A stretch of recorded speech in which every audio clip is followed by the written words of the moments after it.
రాబోయే అసెంబ్లీ ఎన్నికల్లో టీడీపీ సత్తా చాటాలని చూస్తుంది. 4.5 ఏళ్లుగా అవకాశం కోసం కాచుకుని ఎదురు చూస్తున్న తరుణం మరో 2 నెలల్లోనే రానుంది. అయితే పరిస్థితి అంతా అనుకూలంగా మారే తరుణంలో గుంటూరు టీడీపీలో ముసలం మొదలైందా అన్నట్టు రాజకీయ పరిణామాలు చోటు చేసుకుంటున్న పరిస్థితులు కనిపిస్తున్నాయి. టీడీపీ తన వ్యూహానికి ఇప్పుడు పదును పెడుతుందా?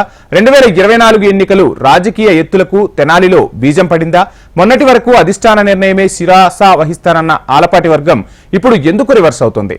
తెనాలి సీటు టీడీపీ కోట దాటితే ఊరుకునేదే లేదని ఎందుకు హెచ్చరిస్తోంది? గుంటూరు జిల్లా తెనాలి టీడీపీలో అసలేం జరుగుతోంది?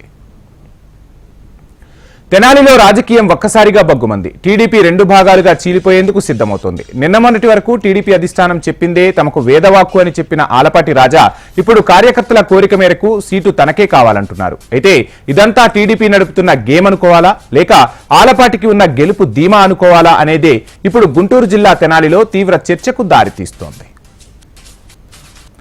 తెనాలిలో టీడీపీ జనసేన కూటమిలో భాగంగా నాదెండ్ల మనోహర్ కు సీట్ కన్ఫర్మ్ అనుకున్నారు. పొత్తులో మొదట సీటు కేటాయింపు కూడా మనోహర్కే ఖాయమనే ప్రచారం జోరుగా జరిగింది. ఇక్కడే అసలు సమస్య మొదలైంది. మనోహర్ కు తెనాలి టికెట్ కన్ఫర్మ్ అయితే మరి ఆలపాటి రాజా ఎక్కడి నుంచి బరిలోకి దిగుతారనే దానిపై టీడీపీ అధిష్టానం ఇంతవరకు క్లారిటీ ఇవ్వలేదు. నిన్న మొన్నటి వరకు గుంటూరు వెస్ట్ నుంచి లేదా మరో సీటు కేటాయిస్తారనే ప్రచారం జరిగినా రాజాకు అఫీషియల్ కన్ఫర్మేషన్ రాకపోవడంతో ఈ తరహాలో పార్టీపై తన అసంతృప్తిని వ్యక్తపరిచారా, లేక అనుచరులతో నిరసనకు దిగారా అనే అనుమానాలు కూడా వ్యక్తమవుతున్నాయి.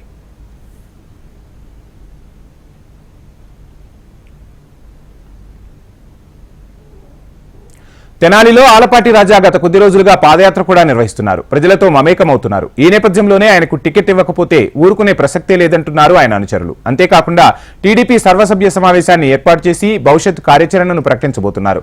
అవసరమైతే రాజీనామాలకు కూడా సిద్ధమవుతారనే ప్రచారం జోరుగా సాగుతుంది. మొత్తానికి తెనాలి సీటుపై టీడీపీలో హాట్ చర్చ నడుస్తుంది. సీటు దక్కకపోతే ఆలపాటి రాజా పార్టీలో ఉంటారా లేదా అనే సస్పెన్స్ కొనసాగుతుంది.